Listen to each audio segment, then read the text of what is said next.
নদীর মাছ কত সুন্দর দেখুন, একদম টাটকা মাছ।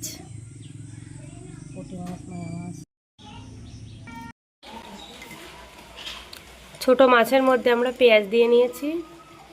এবার সমস্ত মশলাগুলো দিয়ে নেব। এবার অ্যাড করছি হলুদ গুঁড়ো, লঙ্কা গুঁড়ো,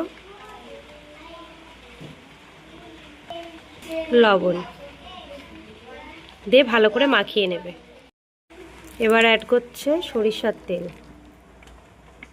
এবার ভালো করে মাখিয়ে নেবে। আমাদের মাখানো হয়ে গেছে। মাখানোর সময় দারুণ একটা স্মেল বার হয়েছে, তাহলে রান্না করলে কতটা টেস্টি হবে বোঝাই যাচ্ছে। চলুন রান্নাটা করা যাক। এবার মাছটা বসিয়ে দিয়েছি। আমাদের আপাতত আর কোনো কাজ নেই। এবার মাছটা এখানে অ্যাড করছি আমরা টমেটো কুচি।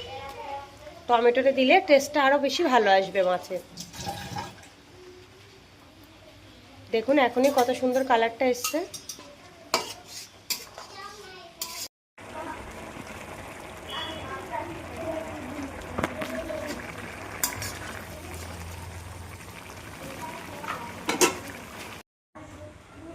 আমাদের মাছ চচ্চড়ি রেডি হয়ে গেছে। মাছের ঝোলটা একদম যখন থাকবে না তখনই রেডি হয়ে যাবে। দেখুন এবার নামিয়ে নিচ্ছি। এই দেখুন রেডি হয়ে গেছে আমাদের ছোট মাছের চচ্চড়ি। আপনারাও একবার এইভাবে ট্রাই করবেন, একদম অল্প সময়ে হয়ে যাবে।